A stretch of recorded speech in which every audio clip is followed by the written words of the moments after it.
안녕하십니까. 만화공인중개사의 저자 이용훈입니다. 오늘은 부동산세법 제18강 시간으로서 1. 재산세, 5. 토지의 상세 구분, 두 번째 6. 납세 의무자, 7. 과세 표준에 대해서 같이 알아보도록 하겠습니다. 저번 시간에는 분리 과세 대상하고 별도 합산 과세 대상을 알아봤고요. 토지의 상세 구분, 오늘은 세 번째 종합 합산 과세 대상입니다. 종합 합산 과세 대상. 종합적으로 합산하니까 다 합친다는 얘기죠. 종합 합산 과세 대상 토지는 이거는 0.2%에서 0.5%의 3단계 초과 누진세율이 적용이 되고요. 크게 대표적으로 10가지가 나오는데, 첫 번째는 목장용지 그리고 공장용지의 기준면적, 목장용지, 공장용지의 기준면적이 있는데 그 기준면적을 초과하는 것분들, 그리고 초과하는 토지는 종합합산 과세 대상이 됩니다. 두 번째는 건축물의 부속 토지로서 건축물의 바닥 면적에 용도지역별 적용 비율을 곱하여 산정한 면적 범위를 초과한, 이거를 초과한 경우입니다.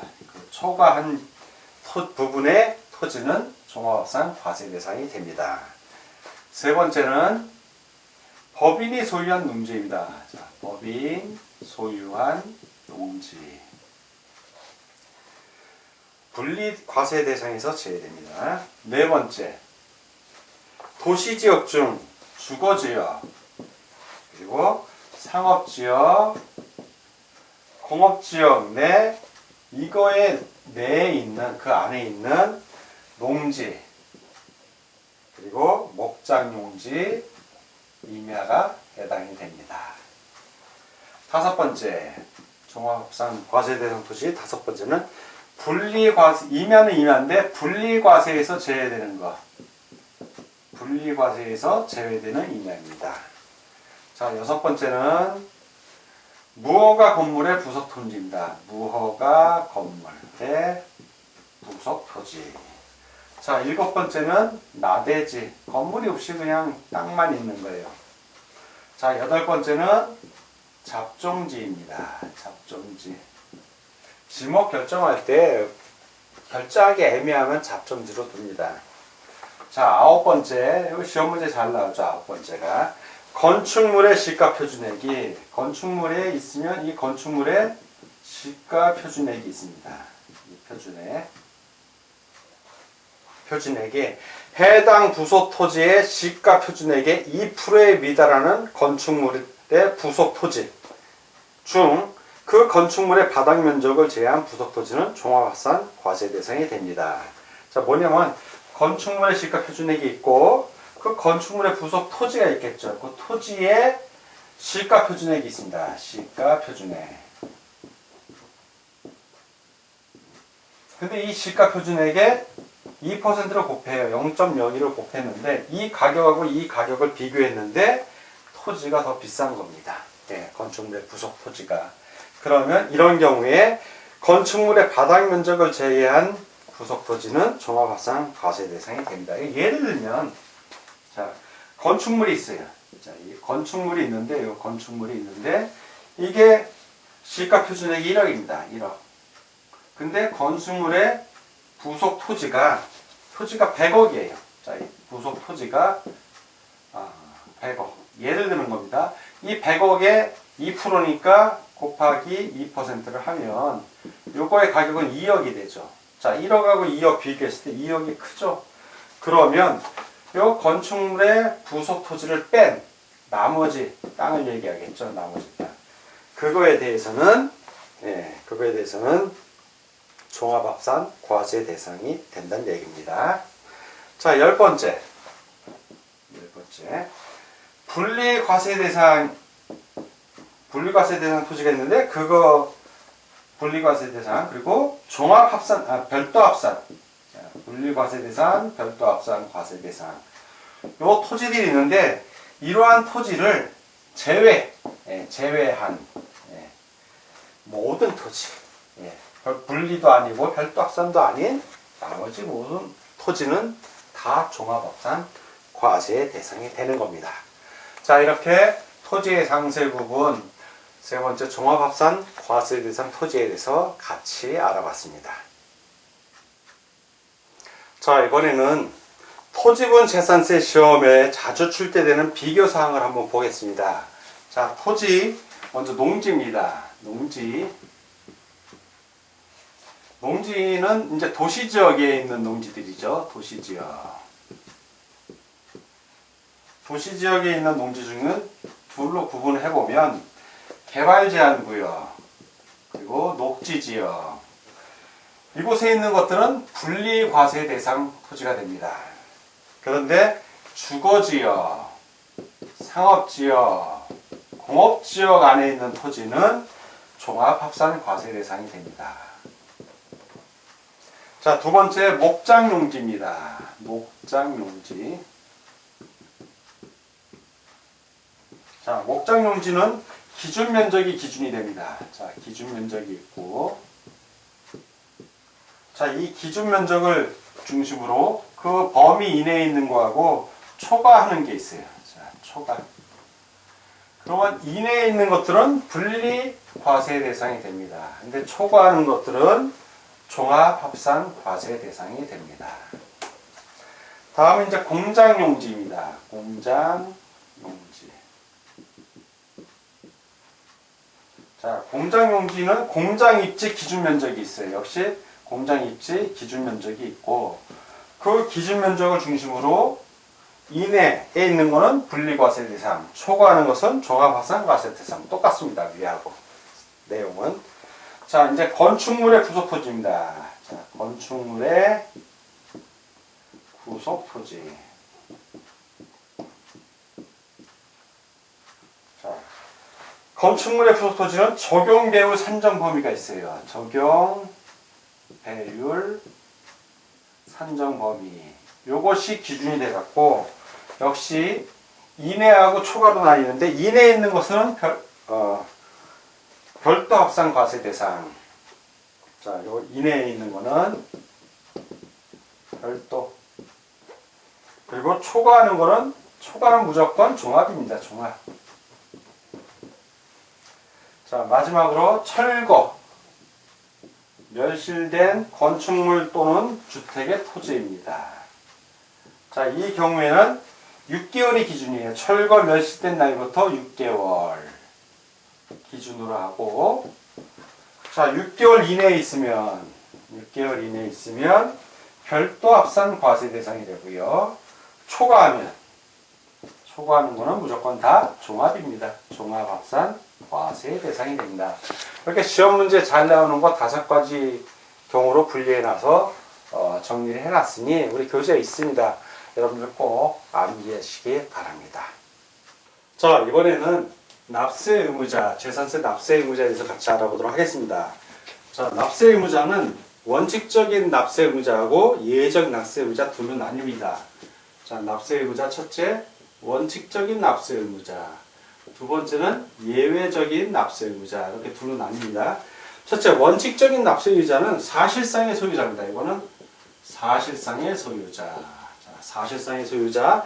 재산세 과세 기준일 매년 6월 1일입니다. 자, 6월 1일 현재 재산을 사실상 소유하고 있는 자가 재산세 납세 의무자가 되는 겁니다. 그래서 6월 1일 이전에 잔금을 지급했다면 납세 의무자는 매수인이 됩니다. 6월 1일 이전에. 자, 6월 1일 당일날 잔금을 지급했어요. 자, 6월 1일날 역시 매수인이에요. 자, 6월 1일날 잔금 지급하면 매수인이 샀잖아요. 그러니까 매수인이고, 근데 6월 1일 이후 6월 2일날 잔금을 지급했어요. 그럼 6월 1일날은 매도인이 주인이니까 납세 의무자는 매도인이 됩니다.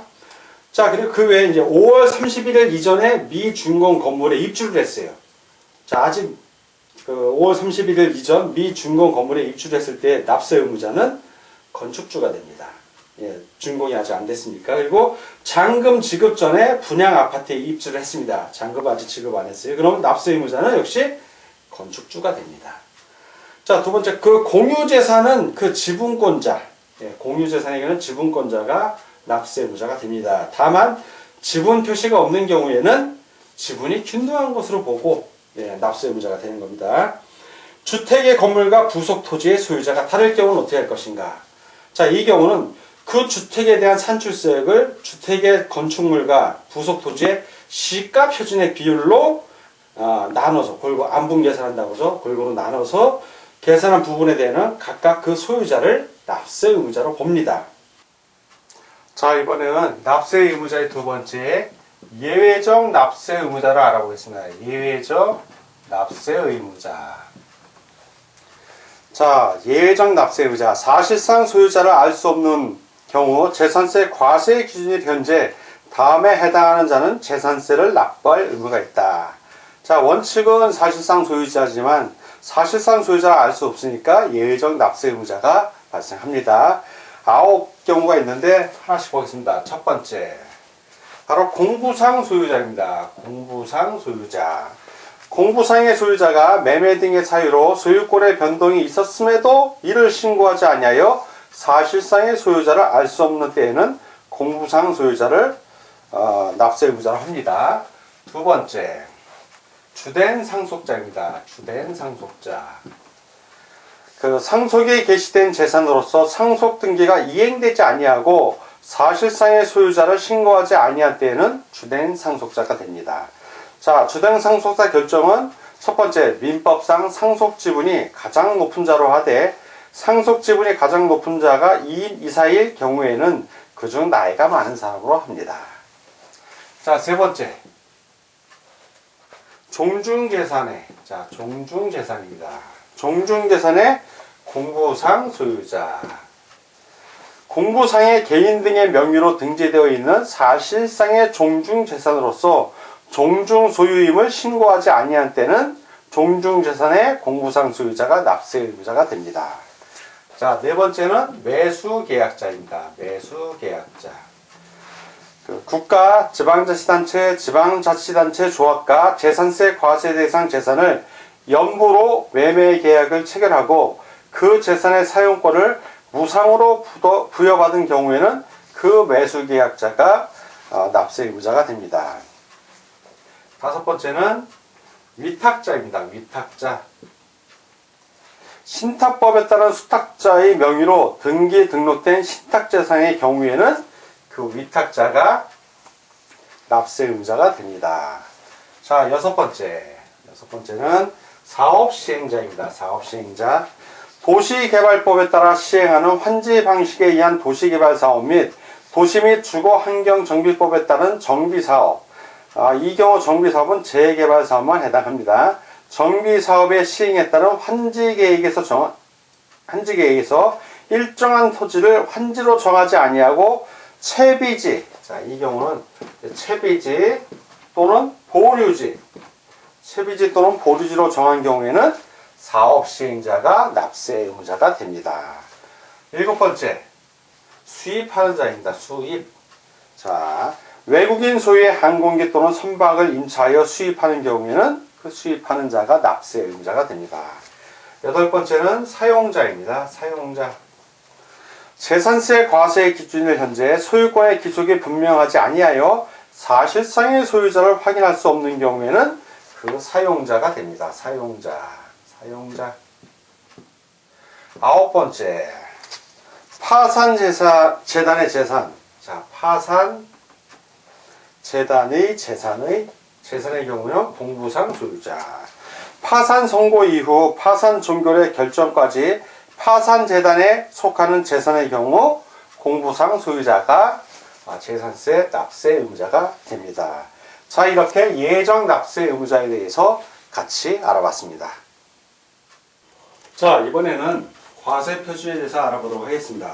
자, 재산세 과세 표준은 토지, 건축물, 주택을 한번 살펴보고 이제 선박, 항공기로 보겠습니다. 자, 첫 번째, 토지, 건축물, 주택에 대한 재산세 과세 표준입니다. 시가 표준액에 공정시장 가액비를 곱하여 산정한 가액으로 한다. 자, 뭐냐면 토지의 경우에는 그 토지의 시가 표준액이 있을 것입니다. 시가 표준액. 건축물의 경우에는 그 건축물의 시가 표준액이 있을 것이고, 주택의 경우는 주택의 시가 표준액이 있습니다.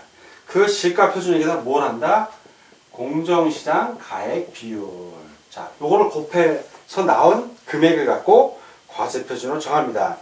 이 공정시장 가액 비율의 경우에는 시행령이 다 되어 있습니다. 지방세법 시행령에 그 토지 및 건축물의 경우에는, 자, 토지하고 건축물의 경우에는 시가 표준액의 100분의 50에서 100분의 90까지 요 중에 한 부분을 정해서 시행령에 결정을 하고요. 주택의 경우에, 자, 주택의 경우에는 100분의 40부터 100분의 80 사이에서 결정을 해서 공정시장 가액 비율을 정하게 됩니다. 그렇게 해서 곱해서 나온, 그러니까 시가 표준액보다 높다 낮다, 과세 표준이 낮죠. 100분의 50에서 100분의 90 사이고 100분의 40에서 100분의 80 사이니까 시가 표준액보다는 약간 낮은 금액을 과세 표준으로 하게 됩니다. 자, 선박하고 항공기요. 자, 선박하고 항공기. 선박하고 항공기의 경우에는 시가 표준액이라고 합니다. 시가 표준액. 이때는 공정시장 가액 비율이 없어요. 그냥 시가 표준액이 선박하고 항공기의 재산세 과세 표준이 됩니다. 자, 오늘은 여러분과 부동산세법 제18강 시간이었고, 1. 재산세의 5. 토지예상세 부분 2와 6. 납세 의무자 7. 과세 표준에서 같이 공부하였습니다. 오늘 공부하느라고 수고 많으셨습니다. 다음 시간에 뵙겠습니다. 감사합니다.